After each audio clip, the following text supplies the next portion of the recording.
5 common fallacious critiques of voluntarism. Number 5. Voluntarism is trying to create a utopia which could never exist. This is false. Voluntarism is not a principle by which a utopia is trying to be reached. What a person considers utopia is very subjective. Just think about all of the world's religions to get a sampling of what heaven looks like depending on one's beliefs. With that point in mind, one can see how one person's version of utopia is another's nightmare.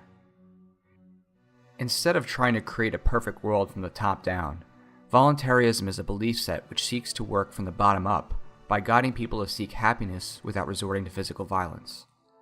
Voluntarism is simply a baseline of conduct, much like the Golden Rule. When people treat each other without aggressive tendencies and follow their freely made agreements, the ability to be happy and at peace comes into view for most people. The people for whom voluntarism is a nightmare are those who wish to enslave, hurt, and control others, because such coercion is not acceptable under voluntarist values. Number 4. Voluntarism cannot work because people are evil.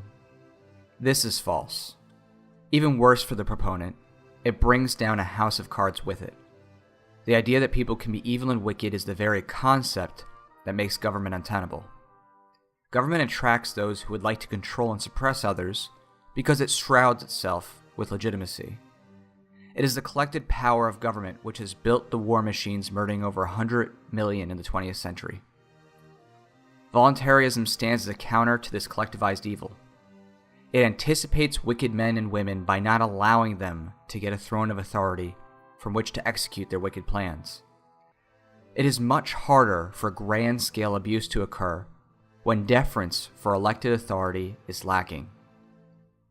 While wicked people are not likely to disappear anytime soon, the ability for wicked people to get into a position of authority to control others is something that can be brought down piece by piece.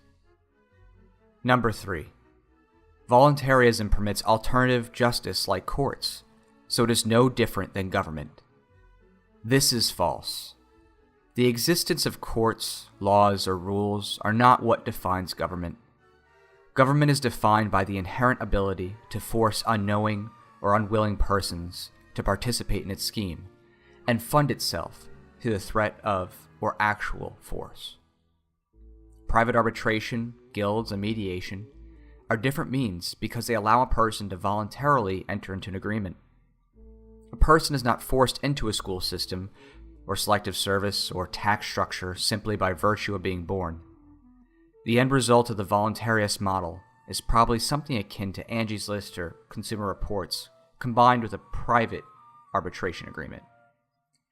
People will have credit ratings much like the current system and mediation protection much like flood, dental, or auto insurance now. This is not a strange concept because it already exists.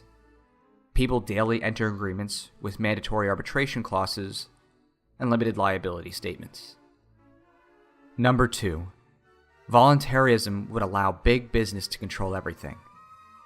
This is false. It is important to note that the power of big business is largely dependent on government in current times. Much of the power exerted by megacorporations has come through corporate-government partnerships, where big business gets government to regulate or zone out competition. Big business has an incentive to use government to maintain control, and this has manifested itself in the revolving door of regulatory positions within the government and the power of the Patent Office. When big business loses its ability to use government, it has to compete with everybody else. This competition is not just with other business, however. It is also with interest groups for which people voluntarily associate to monitor and report on what is going on in the economy. And finally, number 1. Voluntarism would lead to total anarchy, and anarchy is total chaos. This is false. There are several problems with this idea. First, the concept that anarchy means chaos is a propaganda of governments to scare people into dependency. Anarchy does not mean violent disorder.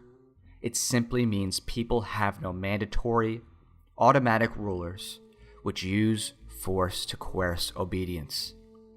Second, voluntarism embraces freedom of choice. but not the choice to physically harm others or make immediate threats of physical harm to coerce action. Chaos in terms of violence is not a tenet of voluntarist values. And third, people are naturally inclined to make agreements with one another and avoid chaos. This is evident under the current system, where most transactions take place without any government involvement. The courts are not engaged in every Craigslist sale, and there isn't a police officer following the person 24/7 to prevent criminal harms.